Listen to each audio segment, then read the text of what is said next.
भगवान श्री कृष्ण कहते हैं, आलसी व्यक्ति कभी भी सफल नहीं हो सकता। जिसे अपने जीवन में ऐसो आराम प्यारा है, उसे मेहनत करना अच्छा नहीं लगता। भला वह व्यक्ति कैसे सफल हो सकता है। इसलिए अगर आप कोई काम करना चाहते हैं तो अभी से आलस्य त्याग दीजिए। अपने काम को कभी कल पर नहीं टालिए, क्योंकि वह व्यक्ति समय की महत्वपूर्ण ना समझकर उसे व्यर्थ में ही गवाता है। अंत में उसके पास कुछ करने के लिए समय नहीं बचता। किसी भी व्यक्ति अपने जीवन में सफल ना होने के सबसे मुख्य कारण होते हैं खुद पर भरोसा ना होना।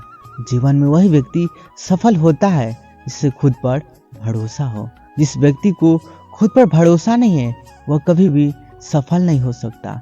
एक बार दानवीर कर्ण ने श्री कृष्ण से कहा, अपनी व्याख्या सुनाए और कहा कि हे प्रभु, जब मैं पैदा हुआ तब मेरी माँ ने मुझे त्याग दिया।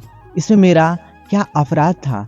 द्रोणाचार्य ने मुझे शिक्षा देने से मना कर दिया क्योंकि वह मुझे क्षत्रिय नहीं मानते थे। इसमें भी मेरा क्या अपराध है।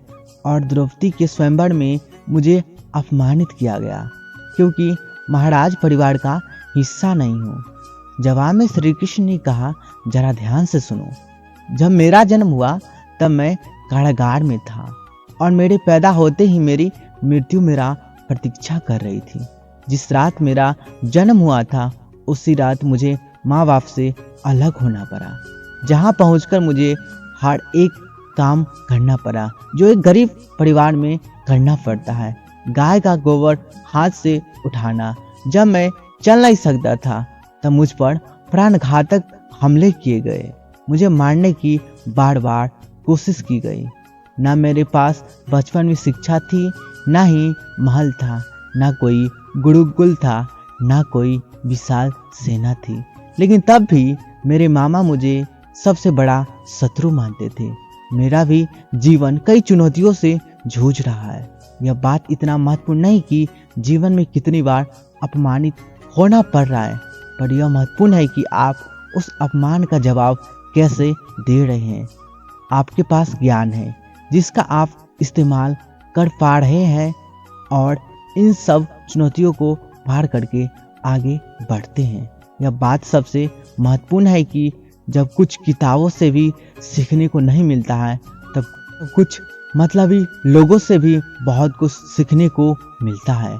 गलती उसी से होती है जो मेहनत से काम करता है। निकम्मा की जिंदगी तो दूसरों की बुराई खोजने में ही खत्म हो जाती है। इज्जत इंसान की नहीं, उसकी जरूरतों की होती है। जरूरत खत्म हो तो इज्जत खत्म। बोलना सीखिए वरना जिंदगी भर सुनना पड़ेगा। उड़ने में बुराई नहीं है, आप भी उतना ही उड़ो जहाँ से जमीन साफ दिखाई देती हो।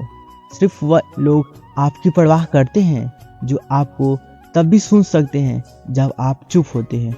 चिंता उतना ही करिए जितने में काम हो जाए, उतना नहीं कि जिंदगी तमाम हो जाए। आप अपने शब्दों को चाहे कितनी भी समझदारी से बोलिए, लेकिन सुनने वाला अपनी योग्यता और अपने मन के विचारों के अनुसार उसका मतलब निकलता है। यकीन करो, जो तुम्हें भूल चुका है वो भी याद करेगा। बस उसके मतलब के दिन आने दो। कहानी जिंदगी की यही है कि इसमें मनचाहा किरदार नहीं मिलता। जिंदगी तो अपने दम पर ही जी जाती है। दूसरों के कंधों पर तो सिर्फ जनाजे उठाए जाते। कान आपके चेहरे पर भगवान के हस्ता अक्षर है। उसे आपने आंसुओं से ढलने या क्रोध से मिटने ना दे।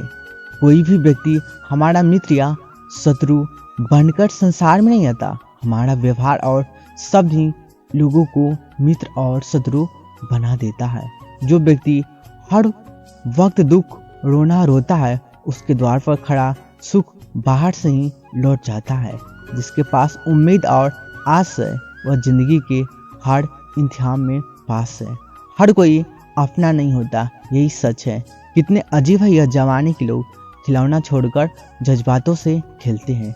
महान दिमाग विचारों की चर्चा करता है, औसत दिमाग घटनाओं की चर्चा करता है और छोटा दिमाग लोगों की चर्चा करता है। अहंकार न पालिए, वक्त के समुंदर में कई सिकंदर डूब गए। इन 5 जगहों पर हमेशा चुप रहिए। पहला, जहां आपके शब्दों की कोई कीमत नहीं। दूसरा, जहां बोलने के बाद आपको पछतावा ना करना पड़े।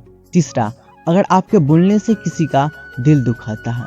और चौथा, अगर आप गुस्से में हो, क्योंकि गुस्से में इंसान बिना सोचे समझे कुछ भी बोल देता है। और पांचवा, जहां आपकी समझदारी कोई सुनने वाला ना हो। किसी का कष्ट देकर अगर तुम्हें भी कष्ट हो तो समझ लेना तुम्हारी आत्मा परमात्मा में विराजमान है।